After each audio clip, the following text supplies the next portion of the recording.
조갑제 TV 시청자 여러분 안녕하십니까? 2024년 12월 26일 오후 1시입니다. 어제 KBS가 뉴스를 통해서 아주 충격적인 내용을 전했습니다. 여당이 총선에서 참패한 직후 윤석열 대통령은 군과 정보당국 책임자들을 불러가지고 부정선거 의혹을 밝히기 위해 계엄이 필요하다고 말했다는 뉴스를 전한 겁니다. 이 내용이 얼마나 황당무계합니까? 총선에서 치자마자 군 정보당국 책임자들을 불러가지고 부정선거 의혹을 밝히기 위해 수사를 한다, 조사를 한다, 감사를 한다가 아니고 계엄을 선포하겠다고 했다니까.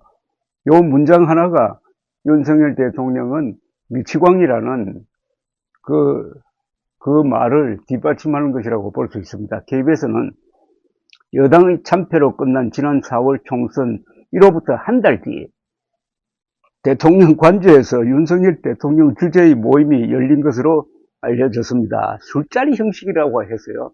이게 참 문제입니다. 맨정신으로 해야지 이런 이야기를 왜 술자리에서 합니까? 술자리 형식의 이 회동에는 윤석열 대통령과 김용현 당시 경호처장, 신원식 당시 국방장관, 조태용 국가정보원장, 여인형 방첩사령관 등이 참석한 것으로 검찰이 파악하고 있답니다. 당시 자리에 있던 한 참석자는 윤 대통령이 총선 패배의 원인이 부정선거라며 의혹을 밝히기 위해 계엄이 필요하다고 강도 높게 주장했고, 그 참석자들은 대충 말렸다는 겁니다. 대표적으로 신원식 국방장관, 조태용 국정원장이 계엄은 안 된다 라고 했다고 합니다. 그런데 이 회동 이후에도 두 차례 계엄 실행 의지를 윤 대통령이 밝혔다는 의혹이 나왔고, 윤 대통령은 계엄 이후 담화에서 부정선거 확인 필요성을 이렇게 강조를 했습니다. 전산 시스템이 이렇게 엉터리인데 어떻게 국민들이 선거 결과를 신뢰할 수 있겠습니까? 대통령이 나서가지고 대한민국의 선거 관리는 엉망진창이니까 민주주의 국가 자격 없다고 지금 광고하고 있는 꼴입니다. 물론 이 말이 다 거짓말이죠. 계엄 선포가 어디서 비롯되었는지, 준비는 어떻게 진행됐는지에 검찰은 수사력을 모으고 있다라고 보도를 했습니다. 이게 사실이라면은 윤석열 대통령은 미치광이란 말을 들어도 억울할 것이 하나도 없습니다. 대낮에 거리에 나와가지고 밤중이다 라고 소리치는 것과 똑같습니다. 그런 사람은 보통 광인으로 취급됩니다. 대통령은 국정원 등 최고급 정보기관으로부터 최고급 정보를 받습니다. 지난 총선 때 선관위는 음모론자들의 주장을 받아들여가지고 지금도 수개표입니다. 수개표 단계에 손으로 표를 세는 과정을 하나 더 추가를 했는데 약 2,800만 표가 계산이 되었는데 단 한 표의 오차도 없이 집계가 되었습니다. 수천 명이 넘을 정당 참관인들 중 어느 누구도 이견을 내지 않았습니다. 그럼에도 윤석열 대통령은 부정선거 때문에 졌다고 했다니 미쳤다는 표현도 온건합니다. 음모론자들이 운영하는 유튜브를 듣고 세뇌되었다고 보기도 어렵습니다. 정신과 치료가 필요했던 나날들이었습니다. 북한의 위협을 이렇게 판단했다면 전쟁이 났을지도 모릅니다.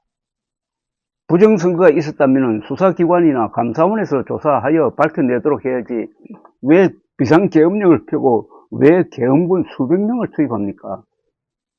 이건 비례관계에 맞지 않습니다.